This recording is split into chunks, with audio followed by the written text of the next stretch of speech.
I had no idea that taking out fat was like removing meat from my diet and becoming vegan.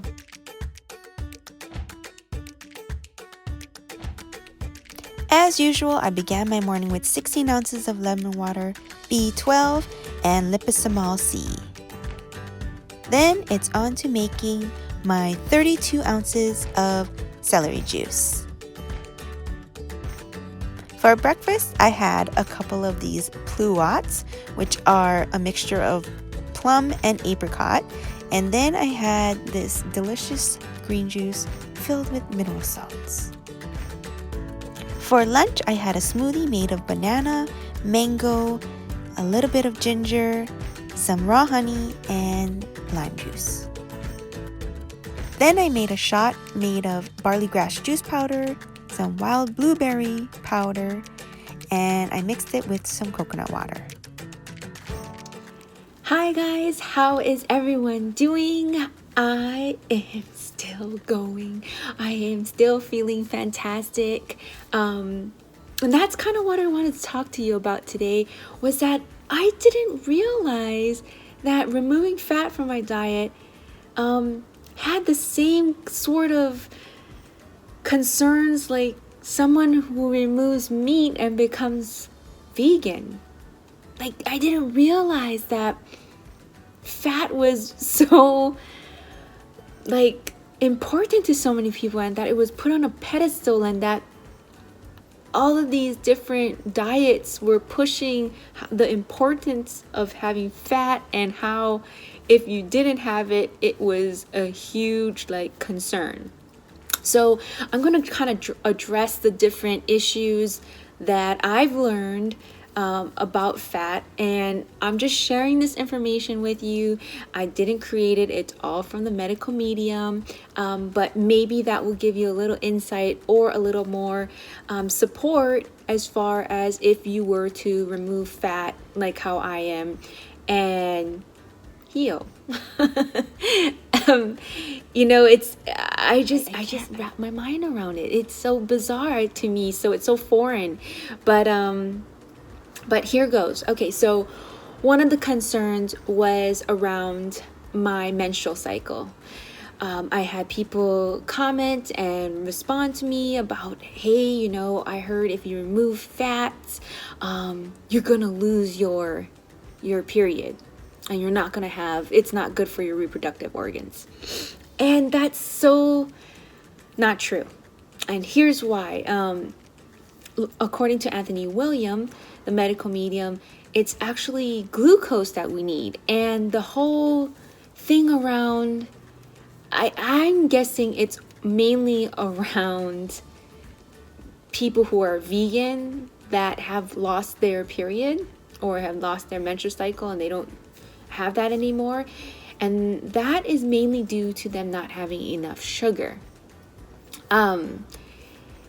Because they're not having enough of that sugar or calories, the body doesn't have enough energy to go ahead and create that lining and shed it anymore. And it has to use its energy to function all your other organs. And we use so much energy, and our immune system takes a huge hit during our menstrual cycle. Anytime we are going through that, in that period, that time of month, for ladies, it's like using about, I think he said our immune system went down by about 80%. So we're using a tremendous amount of energy during that time.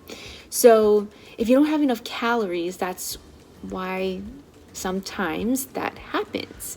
And it mainly happens around those kind of diets, the vegan diet in particular, because if you are one who's mainly eating greens versus not too many fruits, you're not going to get too many calories. And that's just plain and simple. And why that's not an issue when you're eating meat-based diets or so is because fat has a lot of calories. So you're getting calories. And this is just a generalized thing, okay? Of course, there can always be other issues. So don't just weigh in on this issue, but this is just one situation that could be the reason why your period is missing or so, being on a vegan diet. And let's see, what else about that? Another issue that was brought to my attention was that if you remove fat, the hair health and skin became dry. Like the hair became brittle and the skin became dry. And again, the hair health, from what I've learned, is actually the health of your body 8 months prior. Let me just say that one more time. So your hair health, current hair health, whatever is happening to it, is whatever your body health was 8 months prior. And usually the health of your hair has many different factors. Sometimes it can be due to an illness like a virus, or it can be due to just something simple as a lot of adrenaline being released in your body. So it's your adrenal glands. Or you could be zinc deficient. So that's the contributing factor to that. And as far as your skin being dry, I will say from personal experience, because it does have to do with your liver's health, is the result of your skin's health.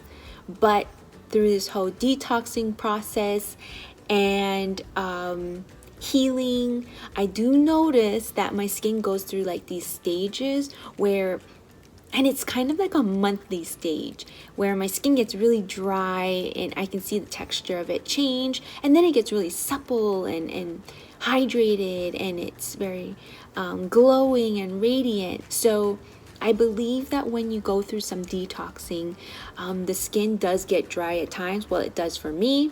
So if you do jump on this diet and all of a sudden you notice that your skin is dry, it's perfectly normal, because I've been through how many of those cycles and I'm still kicking.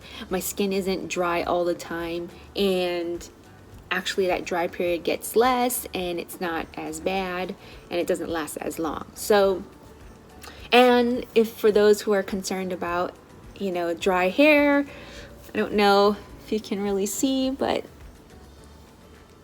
I don't think my hair looks dry.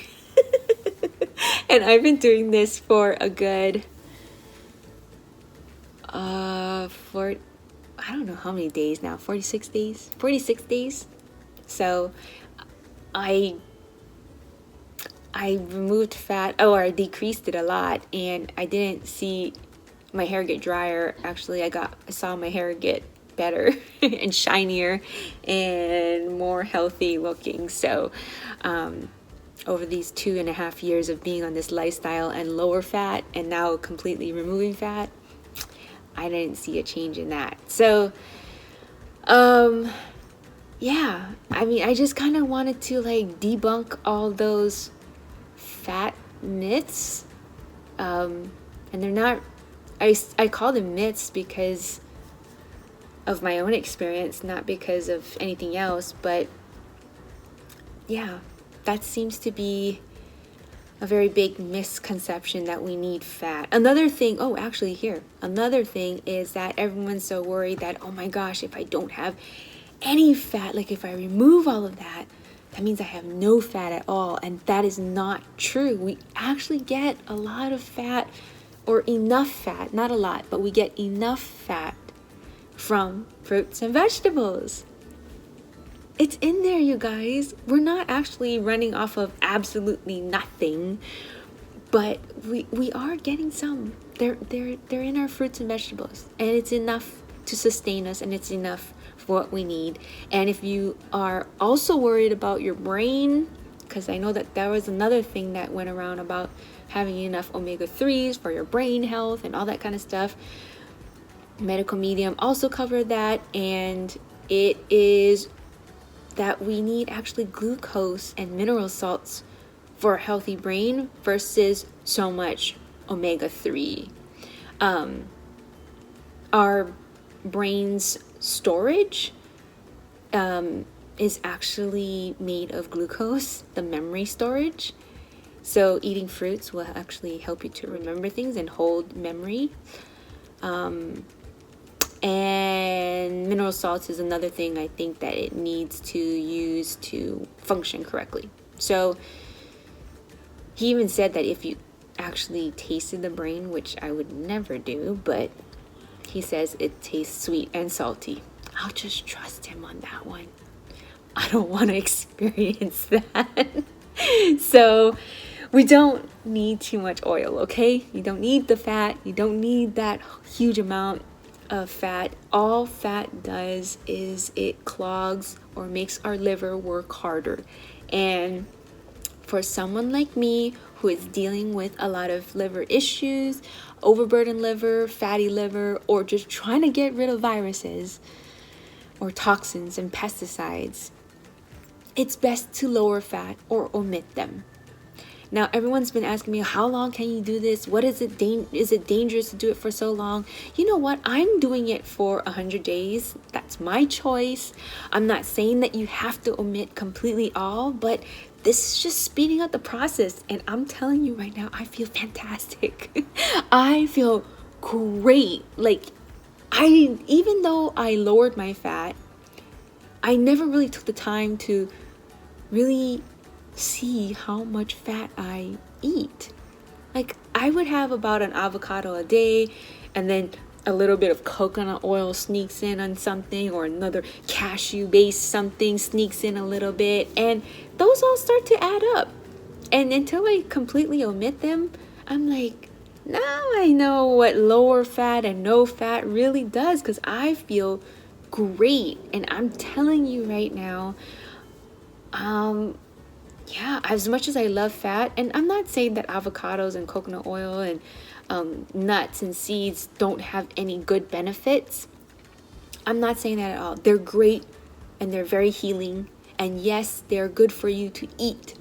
I'm not taking them out because they are bad for you. I am just omitting them for a time period right now so that my liver can dump out stuff and I can have a clean filter, so that when I do indulge in those things and I do eat them, I will be able to process them a lot easier. So I hope those sort of answered all your questions, and maybe you can join me along and go no fat and have all this energy and start healing and just feel wonderful too. That's all I want for you as well. For dinner, I just made my simple chopped salad made of portobello mushrooms, onions. Tonight I added some fresh garlic. I had some tomatoes and cucumbers. And then all I'm gonna do is just drizzle over some coconut aminos. For dessert, I'm having half of a watermelon. And that is it for today, you guys. I'll see you guys tomorrow.